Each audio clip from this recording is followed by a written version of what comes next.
بسم اللہ الرحمن الرحیم۔ السلام علیکم ناظرین، آپ یوٹیوب چینل دیکھ رہے ہیں، میں عمران خان ہوں۔ ناظرین، بلوم برگ میں بھی ایک آرٹیکل چھپ گیا، اس سے پہلے ایک آرٹیکل اس سے ملتا جلتا فائنینشل ٹائمز میں بھی چھپا تھا پاکستان کے حوالے سے۔ ایسی ہی خبریں لگاتار آ رہی ہیں۔ اب بلوم برگ نے اپنی تازہ ترین ایک سٹوری لکھی ہے اور اس میں انہوں نے ایک نئے پہلو سے پاکستان کی موجودہ صورتحال کے اوپر کھلی چیزیں سامنے رکھ دی ہیں۔ وہ یہ کہتے ہیں کہ پاکستان میں جو پہلے کھلی فوجی بغاوت ہو جاتی تھی یا کوئی مارشل لاء لگ جاتا تھا، اب وہ اب نہیں ہے۔ اب پاکستان میں ایک نئے طریقے سے ایک نرم اور چھپی ہوئی فوجی قبضے کی کوشش کی جا رہی ہے۔ گزشتہ چند سالوں میں اسٹیبلشمنٹ نے سیاست، معیشت اور اداروں پر اپنا غلبہ کافی حد تک مضبوط کیا ہے اور وہ ان پہ قبضہ کرتے جا رہے ہیں، اور یہ جو موجودہ آئینی ترمیم ہے یہ اسی سلسلے کی ایک کڑی ہے۔ آرمی چیف جنرل عاصم نے اضافی اختیارات حاصل کر لیے ہیں اور شہری قیادت سے لے کے اعلیٰ مقام، اور یعنی انہوں نے اپنے لیے ایک وہ بھی حاصل کر لی ہے، کسی قسم کی ان کی پرسیکیوشن نہیں ہو سکتی، ان کو امیونٹی بھی مل گئی ہے، یعنی استثناء بھی انہوں نے حاصل کر لیا عمر بھر کے لیے۔ اخبار یہ بتاتا ہے کہ پاکستان کو جو فوج کو واپس پاکستان کے اندر ایک بہت بھرپور طاقت مل رہی ہے، اور فوج جو کرسی کے اوپر بیٹھ رہی ہے، اس سے پاکستان کو مستقبل میں شدید پچھتانا پڑے گا، کیونکہ یہ نہ صرف جمہوریت کو ختم کر دے گا پاکستان میں، بلکہ ملک کی معاشی استحکام اور سماجی ترقی کو بھی بری طرح خطرے میں ڈال دے گا۔ پھر انہوں نے بتایا پاکستان میں ہمیشہ سے فوج ہی تگڑی رہی ہے، اور ماضی میں کچھ ایسی دہائیاں رہیں جن میں خاص طور پہ فوجی حکمران ہی یہاں پہ حکومت کرتے رہے ہیں، لیکن بہت سارے واقعات ایسے ہوئے جہاں پہ فوجیوں نے کچھ ناکام مہمات چلائیں، فوجی ڈکٹیٹروں نے یا جرنیلوں نے۔ 1971 کا بھی ایک واقعہ اس کے اندر رپورٹ کیا گیا، اور ذوالفقار علی بھٹو جیسے سیاستدانوں کو پیچھے دھکیلا گیا۔ ماضی میں براہ راست بھی آ جاتے تھے، لیکن اب صورتحال اس سے مختلف ہے۔ اس وقت فوج جو ہے وہ اپنے ہتھیاروں کے ذریعے سے، وردیوں کے ذریعے سے کھلے عام چیزوں کو کنٹرول کر لیتی تھی، لیکن اب انہوں نے سیاسی جماعتوں کو کنٹرول کر کے، میڈیا کو سنبھال کر، اور جو اہم ترین صنعتیں ہیں جیسے ٹیلی کام سیکٹر ہو گیا، بینکنگ ہو گئی، یا ریئل اسٹیٹ کا ایک سیکٹر ہو گیا، ان سب میں اپنے کاروباری مفادات کو انہوں نے بہت زیادہ بڑھا دیا پاکستان کی فوج نے، اور جس سے باقی جو شہری ادارے ہیں وہ کمزور پڑ گئے ہیں۔ فوج کا مقابلہ کوئی اور نہیں کر پا رہا، اور جتنی بھی مخالف آوازیں ہو سکتی ہے ڈکٹیٹرشپ کے خلاف یا فوجی کنٹرول کے خلاف، وہ پاکستان میں کمزور پڑتی جا رہی ہے۔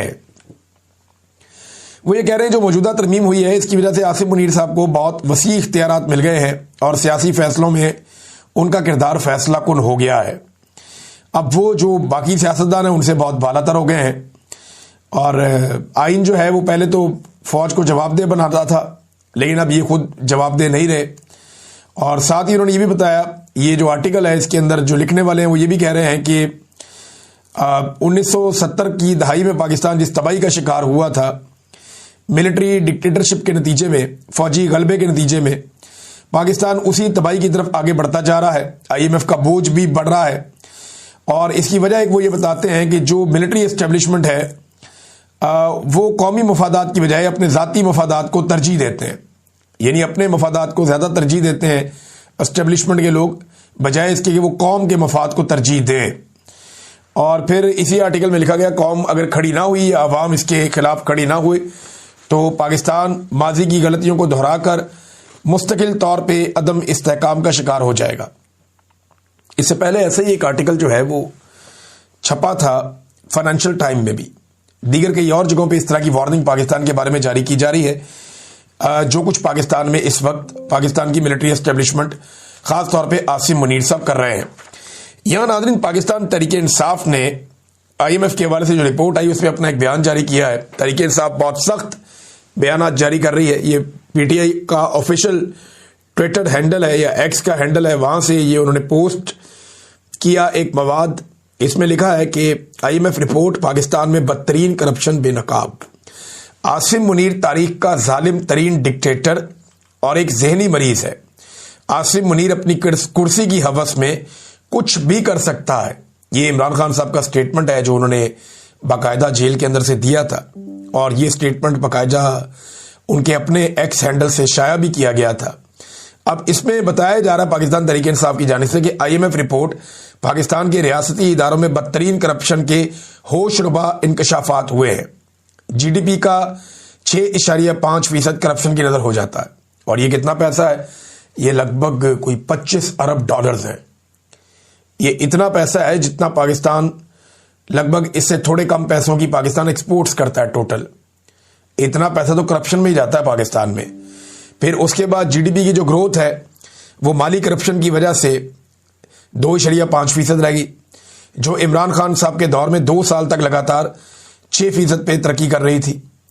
پھر SIFC، یہ آرمی چیف عاصم منیر کا ایک بڑا شاہکار ادارہ، اور اس کی قانونی حیثیت اور اس پر جواب دہی کے میکینزم کی عدم موجودگی پر کڑی تنقید کی ہے IMF نے، اور انہوں نے کہا شفافیت کے لیے فوری طور پہ اس کی سالانہ رپورٹ جاری کی جائے۔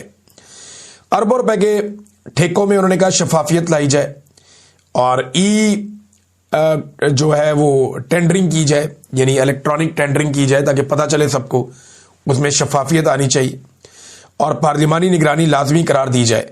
ٹیکس اور عدالتی نظام میں اصلاحات کا مطالبہ۔ اچھا، عدالتی نظام کے حوالے سے میں آپ کو ایک بات اور یاد دلاتا ہوں۔ آپ کو یاد ہوگا IMF کا وفد 11 فروری 2025 کو سپریم کورٹ آف پاکستان بھی گیا تھا۔ IMF کا وفد، آپ کو یاد ہوگا میں نے آپ سے کہا تھا کہ اس دور میں کہ یہ حالات آ گئے ہیں کہ پاکستان کی عدلیہ کے ساتھ IMF کا وفد میٹنگ کرتا پھر رہا۔ IMF اب پوری نگرانی کر رہا تھا، ایک ایک محکمے میں گیا، ایک ایک جگہ انہوں نے دیکھی، انہوں نے آئینی ترمیم کا بھی جائزہ لیا، انہوں نے چیک کیا کہ پاکستان کے ساتھ یہ کرنے کیا والے ہیں اسٹیبلشمنٹ والے۔ جب انہوں نے سارا کچھ چیک کیا تو ایک رپورٹ انہوں نے بنا کے دے دی۔ انہوں نے کہا جی یہ رپورٹ ہم نے بنا دی ہے، یہ آپ کے اندر کمیاں کوتاہیاں ہیں، یہ کام آپ کریں گے تو آپ بچ جائیں گے ورنہ آپ کا بیڑا غرق ہو جائے گا۔ پاکستان کی حکومت نے وہ رپورٹ ہی چھپا کے رکھ لی، وہ رپورٹ پبلک ہی نہیں کرتے تھے۔ IMF کہہ رہا پبلک کرو، یہ پبلک نہیں کر رہے۔ پھر IMF نے کہا جی پیسے چاہیے دینے، 1.2 ارب ڈالر کا رکا ہوا ہے معاملہ۔ انہوں نے کہا جی پیسے تو چاہیے، انہوں نے کہا پہلے رپورٹ پبلک کرو۔ اب وہ رپورٹ پبلک کر کے یہ وہ پیسے حاصل کرنا چاہ رہے ہیں، لیکن رپورٹ نے ان کا سارا پول کھول کر رکھ دیا ہے۔ تو اس وقت چیف جسٹس سے بھی ملے تھے، اس کے باوجود انہیں کوئی یقین نہیں آیا کہ پاکستان میں عدلیہ کام کر رہی ہے۔ اب اس میں PTI نے جو اس کو کنکلوڈ کیا وہ یہ کہتے ہیں کہ لوٹ مار کے رسیا مسترد شدہ قابض گروہ کا تمام تر فوکس ناجائز اقتدار میں طوالت اور جملہ جرائم پر تاحیات استثناء کا حصول ہے۔ یہ جناب پاکستان تحریک انصاف نے ایک بڑا سخت سٹیٹمنٹ جاری کیا ہے IMF کے حوالے سے۔ ناظرین، اس کے علاوہ جو کل یوم سیاہ بنایا پاکستان تحریک انصاف نے، اس میں سندھ سے بہت سارے مناظر اب آئے ہیں۔ خیبر پختونخوا میں نے آپ کو بتایا کہ 1 درجن کے قریب مقامات پہ احتجاج ہوا۔ سندھ سے لگ بھگ 2 درجن کے قریب تصاویر آئی ہیں، جہاں پہ مختلف علاقوں میں چھوٹے چھوٹے احتجاج ہوئے ہیں، اور کچھ بڑے احتجاج بھی ہوئے ہیں 27ویں آئینی ترمیم کے خلاف، 26ویں آئینی ترمیم کے خلاف، اور عمران خان صاحب کی بہنوں کے اوپر جو ٹارچر کیا گیا اس حوالے سے بھی۔ اب ناظرین آخری 10 دن بچے ہیں، یعنی آج 22 تاریخ ہے، یہ مہینہ گزارنا ہے کسی طرح فیلڈ مارشل عاصم منیر صاحب نے۔ اس مہینے میں کوئی خرابی نہیں ہونی چاہیے۔ یہ مہینہ ختم تو انہیں لگتا ہے کہ شاید اس کے بعد وہ بالکل ناقابل تسخیر ہو جائیں گے۔ ناقابل تسخیر تو کچھ بھی نہیں ہوتا، اللہ رب العزت کی ذات ہے، ساری طاقت تو اس کے پاس ہے اور کسی کے پاس نہیں ہے۔ جتنے بھی ڈکٹیٹر رہے وہ جب مطمئن ہو گئے تب انہیں ڈنڈا پڑا قدرت کا۔ تو اب صورتحال یہ ہے کہ پنجاب میں بڑے پیمانے پر کارکنوں کی پکڑ دھکڑ جاری ہے۔ پاکستان تحریک انصاف کے کارکن گرفتار کیے جا رہے ہیں، کسی اور سیاسی جماعت کے کارکن گرفتار نہیں ہو رہے، اور 3 MPO کے تحت انہیں قید بھی کیا جا رہا ہے 10 دن کے لیے۔ اور یہ کچھ 10 دن والے جو پیپر ہیں یہ اب سوشل میڈیا پہ گردش بھی کر رہے ہیں۔ اس میں جو ہے انفارمیشن سیکرٹری پاکستان تحریک انصاف کے شیخ وقاص اکرم، انہوں نے بھی کچھ پیپر جاری کیے ہیں کہ 10 دن کے لیے اب یہ پاکستان تحریک انصاف کے کارکنوں کو قید کیا جا رہا ہے جیلوں میں 3 MPO کے تحت۔ اب وجہ یہ ہے کہ ان 10 دنوں کے بعد عاصم منیر صاحب کو لگتا ہے کہ وہ ناقابل تسخیر ہو جائیں گے، لیکن گھوڑا بھی یہی ہے تو میدان بھی یہی ہے، جب وقت آئے گا تو پتہ چل جائے گا۔ اس سے پہلے یہ لوگ یہی سوچتے تھے کہ عمران خان کو جیل میں ڈالیں گے سب ٹھیک ہو جائے گا، کچھ نہیں ہوا۔ پھر انہیں لگا عمران خان کو سزائیں دے دیں گے سب ٹھیک ہو جائے گا، کچھ نہیں ہوا۔ پھر انہیں لگا عمران خان کا انتخابی نشان چھین لیں گے سب ٹھیک ہو جائے گا، کچھ نہیں ہوا۔ پھر انہیں لگا قاضی فائد عیسیٰ آئے گا سب ٹھیک ہو جائے گا، آ گیا، کچھ نہیں ہوا۔ پھر انہیں لگا نواز شریف کو واپس لائیں گے طوطے اڑائے گا سب ٹھیک ہو جائے گا، آ گیا طوطے اڑا لیے کچھ نہیں ہوا۔ پھر انہیں لگا 2024 کے انتخابات میں بھرپور دھاندلی کر لیں گے اور اپنی فارم 47 پہ جعلی حکومت بنا لیں گے، سب ٹھیک ہو جائے گا، وہ بھی کر کے دیکھ لیا کچھ نہیں ہوا۔ پھر انہیں ضرورت پڑی ایک 26ویں ترمیم کی، وہ بھی انہوں نے کر لی۔ پھر جناب 26 نومبر کو قتل عام کر کے انہوں نے لگا سب ٹھیک ہو جائے گا، پھر بھی کچھ نہیں ہوا۔ پھر تحریک لبیک کے کارکنوں کو قتل عام کر دیا، سب ٹھیک ہو جائے گا، کچھ بھی نہیں ہوا۔ پھر 27ویں آئینی ترمیم کرنی پڑ گئی، اب 27ویں آئینی ترمیم کر کے انہیں لگتا ہے سب ٹھیک ہو جائے گا، کہاں ٹھیک ہوا۔ اب انہیں لگتا ہے کہ 10 دن اور پاکستان تحریک انصاف کو چپ کروا لیں گے تو سب ٹھیک ہو جائے گا۔ یہ ٹھیک نہیں ہونا، یہ قوم آپ کا پیچھا کرے گی، یہ آپ کے پیچھے آئے گی۔ پاکستانی انتظار ضرور کر سکتے ہیں، تاخیر ضرور ہو سکتی ہے، میں پاکستانیوں کو اچھی طرح جانتا ہوں، پاکستان کی اسٹیبلشمنٹ پاکستان کو اتنی اچھی طرح نہیں جانتی۔ اگر یہ جانتے ہوتے ویسے عاصم منیر صاحب تو جانتے ہی ہیں، اسی لیے انہوں نے استثنا لے لیا ہے کہ انہیں آئیڈیا ہے کہ پاکستانی کیا کر سکتے ہیں۔ عمران خان کا خوف بھی ہے نا۔ دیکھیں مجھے آج ایک بڑے زبردست آدمی نے فون کیا، میں اس کو مشکل میں نہیں ڈالنا چاہتا۔ اس نے مجھے کہا کہ جتنا پاکستان کی ملٹری اسٹیبلشمنٹ یا فیلڈ مارشل عاصم منیر صاحب عمران خان سے ڈر رہے ہیں، اگر اتنا وہ اللہ سے ڈریں تو پاکستان کی حالت بہت بہتر ہو سکتی تھی، لیکن وہ عمران خان صاحب کے خوف میں بلا وجہ مبتلا ہے اور یہ خوف انہیں جینے نہیں دے رہا۔ کبھی استثنا لیتے ہیں، کبھی کچھ کرتے ہیں، تو ساری ایکٹیویٹیز عمران خان کو مد نظر رکھ کے، ان کو اپنے دماغ میں رکھ کے یہ کرتے رہتے ہیں، اور حالات پاکستان کے یہ پیدا کر دیے کہ پاکستان کو لگ بھگ شمالی کوریا ان لوگوں نے بنا کر رکھ دیا ہے۔ شمالی کوریا کو اگر آپ اسٹڈی کریں نا ناظرین، تو وہاں سے کوئی شخص باہر نہیں جا سکتا۔ جس نے باہر جانا ہے اس نے سرٹن گارنٹیز دینی ہے، پھر اس نے باہر جانا ہے۔ شمالی کوریا سے نکل کر باہر بھاگنا وہاں کے لوگوں کے لیے جان جوکھن کا کام ہے۔ لوگ جنوبی کوریا جانا چاہتے ہیں، اگر آپ فلائٹ ایک لیں شمالی اور جنوبی کوریا کے اوپر، آپ ہوا سے گزریں جہاز پہ رات کے وقت، تو آپ کو جو اندھیرا نظر آئے گا وہ آپ آنکھیں بند کر کے جان جائیں کہ شمالی کوریا بیڑے گرک ہو گیا، اس کا ڈکٹیٹرشپ ہے وہاں پہ۔ اور جہاں آپ کو روشنیاں، چمک اور ترقی نظر آئے گی وہ آپ سمجھ لیں جنوبی کوریا۔ جنوبی کوریا اپنی پہچان پوری دنیا میں بنا رہا ہے بہت سارے حوالوں سے۔ شمالی کوریا جو ہے وہ صرف اور صرف ان کے پاس ہتھیار اچھے ہیں، جبکہ ان کے لوگوں کا معیار زندگی کسی قابل نہیں ہے، ذہنی مریض بن گئے ہیں وہاں کے لوگ۔ اب وہ جو شمالی کوریا ہے وہ ٹریول نہیں کرنے دیتے، یہی پاکستان میں فارمولا ہے۔ پاکستان کے ایئرپورٹوں سے بے شمار لوگوں کو واپس بھجوایا جا رہا ہے۔ دیکھیں کچھ لوگ ایسے ہوتے ہیں جو غیر قانونی طریقے سے باہر جانا چاہتے ہیں، ان کے اوپر سختی ہمیشہ سے ہوتی رہی ہے ایئرپورٹ کے اوپر، اور FIA چیک کرتی رہی ہے۔ اس معاملے کو آپ مزید بہتر کر سکتے ہیں، مزید سختی کر سکتے ہیں، ہیومن ٹریفکنگ کو آپ روک سکتے ہیں۔ لیکن جن لوگوں کے پاس کاغذات ہیں، جن لوگوں کے پاس پاسپورٹ ہے، اصلی ویزا ہے، جن کے پاس ٹکٹ ہے، جن کے پاس وسائل ہیں، جو پاکستان سے باہر جاتے رہتے ہیں، جانا چاہتے ہیں، انہیں روکنا دانشمندی نہیں ہے۔ لیکن پاکستان کی ملٹری اسٹیبلشمنٹ کو اس بات کی بڑی شرمندگی ہے کہ کیوں پاکستان دنیا میں نمبر 1 آ گیا، جس کے شہری اس ملک کو چھوڑ کر جا رہے ہیں۔ اس کی انہیں بڑی تکلیف ہوئی ہے۔ پہلے یہ اسے کہتے تھے برین گین ہو رہا ہے، عاصم منیر صاحب نے خود کہا تھا کہ یہ برین گین ہے۔ یہ وہی وقت ہے جب عاصم منیر صاحب نے یہ بھی کہا تھا کہ فارورڈڈ ایز ریسیوڈ، یہ بھی انہوں نے اسی وقت بات کی تھی، اس کا بڑا میم بن گیا تھا بعد میں۔ لیکن انہوں نے کہا جی برین گین ہو رہا ہے، اور اب اس برین ڈرین کو روکنے کی کوشش کر رہے ہیں۔ ایسے نہیں رکنا، پالیسیوں سے رکنا ہے۔ لوگ پاکستان نوکریاں کرنے آ سکتے ہیں اگر آپ پاکستان کو صحیح ٹریک پہ چلا دیں تو۔ پاکستانی پاکستان سے باہر نہیں جانا چاہتے، پاکستان میں رہنا چاہتے ہیں، اگر انہیں پاکستان میں وسائل ملیں تو۔ ناظرین ایک اور بڑی خوفناک خبر ہے، یہ کافی دنوں سے چل رہی تھی، اب دوبارہ سامنے آ گئی ہے، میں آپ کے سامنے رکھتا ہوں کہ پشتون تحفظ موومنٹ کے 6 کارکن جو لاپتہ ہو گئے تھے۔ یہ وہ کارکنان ہیں، جب آپ کو یاد ہوگا یہ آئے تھے ایک جرگہ میں، اس کے بعد ان کے کارکن لاپتہ کر دیے گئے تھے۔ تو 6 کارکن پشاور سے لاپتہ ہوئے، ان کے بارے میں ابھی تک کچھ پتہ نہیں چل رہا۔ وزیر اعلیٰ خیبر پختونخوا نے اس کا سخت نوٹس لیا تھا، سخت رد عمل بھی دیا تھا، اور انہوں نے وارننگ بھی دی تھی، لیکن ان کی وارننگ کا کوئی فائدہ نہیں ہوا اور نہ کوئی ایکشن ہوا اس کے بعد۔ اب پتہ یہ کرنا چاہیے کہ یہ جو 6 کارکن پشتون تحفظ موومنٹ کے اٹھائے گئے، یہ تو آئے تھے جرگے کے چکر میں۔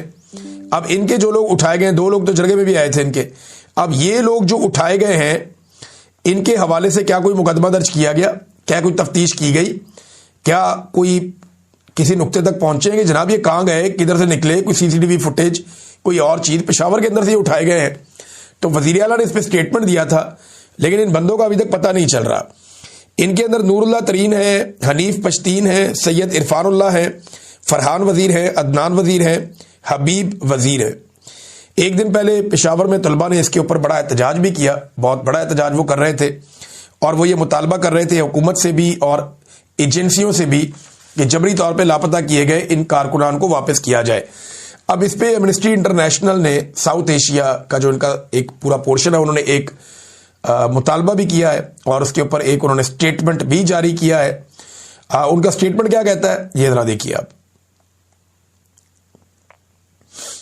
وہ بتا رہے ہیں جناب کہ یہ کارکنان جو ہیں یہ لاپتہ ہو گئے ہیں، اور 12 نومبر سے اب تک یہ لاپتہ ہیں، لگ بھگ 10 دن ہو گئے ہیں، ابھی تک انہیں کچھ پتہ نہیں چل رہا، اور یہ ایک نارمل روٹین بندی جاری ہے خیبر پختونخوا میں اور بلوچستان میں کہ وہاں پہ نوجوانوں کو لاپتہ کیا جاتا ہے۔ لگاتار یہ واقعات ہو رہے ہیں۔ اس پہ انہوں نے 3 قسم کی ڈیمانڈز کی ہیں۔ نمبر 1، انہیں فوری طور پہ جو ہے وہ بازیاب کروایا جائے تاکہ یہ واپس آئیں محفوظ طریقے سے۔ نمبر 2، ایک اور جو اس میں مطالبہ سامنے آیا وہ یہ کہ اس پہ انویسٹیگیشن کی جائے اور جو لوگ اس کے لیے رسپانسیبل ہیں ان کو سزا دی جائے، اور تیسرا یہ ہے کہ اس قسم کی جو پریکٹس ہے جبری طور پہ گمشدہ کرنے کی، وہ پریکٹس پاکستان میں ختم کی جائے۔ یہ ناظرین ان کے مطالبات ہیں۔ ناظرین جولائی کے مہینے سے لے کر اکتوبر کے مہینے تک، جولائی، اگست، ستمبر، اکتوبر، یہ 4 مہینے، ان 4 مہینوں میں 2025 میں پاکستان نے جو قرضہ لیا وہ 650 ارب روپے ہے۔ 650 ارب روپے، یہ اتنا قرضہ پاکستان نے 4 مہینوں میں لے لیا۔ جو پچھلا سال تھا نا 2024، اسی عرصے میں 2024 میں پاکستان نے اس سے 170 ارب کم قرضہ لیا تھا۔ یعنی یہ ہر سال اپنا قرضہ لینے کی رفتار بڑھاتے جا رہے ہیں، اور اب کسی کی بھی حکومت آئے گی اس کو یہ کرنا پڑے گا۔ فرض کریں آج اگر عمران خان صاحب کی حکومت آ جاتی ہے، انہیں IMF کے پاس بھی جانا پڑے گا، انہیں یہ سارے قرضے بھی لینے پڑیں گے، انہیں مزید قرضے بھی لینے پڑیں گے، اور بہت بوجھ اٹھانا پڑے گا پاکستان کی حکومت کو جب تک کہ پاکستان کے اندر پبلک کا اعتماد واپس نہیں آ جاتا اور ٹیکس کلیکشن کا نظام ٹھیک نہیں ہو جاتا، تب تک پاکستان کو یہ بوجھ اٹھانا پڑے گا، یہ کڑوی گولی اب کھانی پڑے گی۔ بیڑا غرق کر دیا ملٹری اسٹیبلشمنٹ نے، یہ جو ٹولہ مسلط کیا پاکستان کے اندر، اس کے ساتھ مل کر پاکستان کی معیشت کا۔ ناظرین سلمان اکرم راجہ صاحب نے ایک خبر دی اور انہوں نے بتایا ان کے بقول کہ عمران خان صاحب کی جو جیل میں ملاقاتیں نہیں نہ ہو رہی، اس کے اوپر سپریم کورٹ آف پاکستان میں جو پٹیشن کی گئی ہے وہ اب آئینی عدالت سنے گی۔ اب جیل کے اندر ایک قیدی بند ہے اور قانون کے مطابق اس کی ملاقاتیں اس کی فیملی سے ہونی چاہیے۔ اب یہ آئینی مسئلہ تو نہیں ہے کہ اس کو وفاقی آئینی عدالت میں آپ لے جائیں گے۔ اگر یہ والے معاملات بھی وفاقی آئینی عدالت کے اندر جائیں گے، جیسا کہ سلمان اکرم راجہ صاحب کا ایک میں سٹیٹمنٹ پڑھ رہا تھا، اگر اس قسم کے معاملات وفاقی آئینی عدالت میں جائیں گے تو سپریم کورٹ آف پاکستان کیا کرے گا؟ کیا وہ میاں بیوی کی صلح کرائے گا، یا کوئی کریانہ سٹور کے کیسز سنے گا، یا کوئی لین دین کے معاملات طے کروائے گا، یا کوئی جرگے کروائے گا؟ کیا کرے گا سپریم کورٹ آف پاکستان؟ پھر تو عملی طور پہ سپریم کورٹ آف پاکستان ختم ہو گیا، اور شاید اسی لیے 2 معزز جج صاحبان نے اس سے استعفیٰ بھی دے دیا سپریم کورٹ آف پاکستان کے جج کی حیثیت سے۔ تو ایک اور ناظرین چیز سامنے آ رہی ہے آج کل، DG ISPR دورے کر رہے ہیں یونیورسٹیز کے۔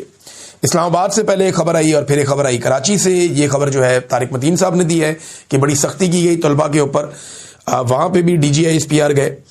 اب معاملہ یہ ہے کہ انہیں کیوں جانا پڑتا ہے بار بار، اور یہ چیزیں پبلک کیوں نہیں ہوتی؟ دیکھیں اگر DG ISPR گئے ہیں تو ٹی وی چینلز کی DSNGs وہاں پہ لگائی جائیں، لائیو کوریج کروائی جائے، پتہ چلے کہ بچے انہیں کیا پوچھ رہے ہیں اور وہ بچوں کو کیا بتا رہے ہیں۔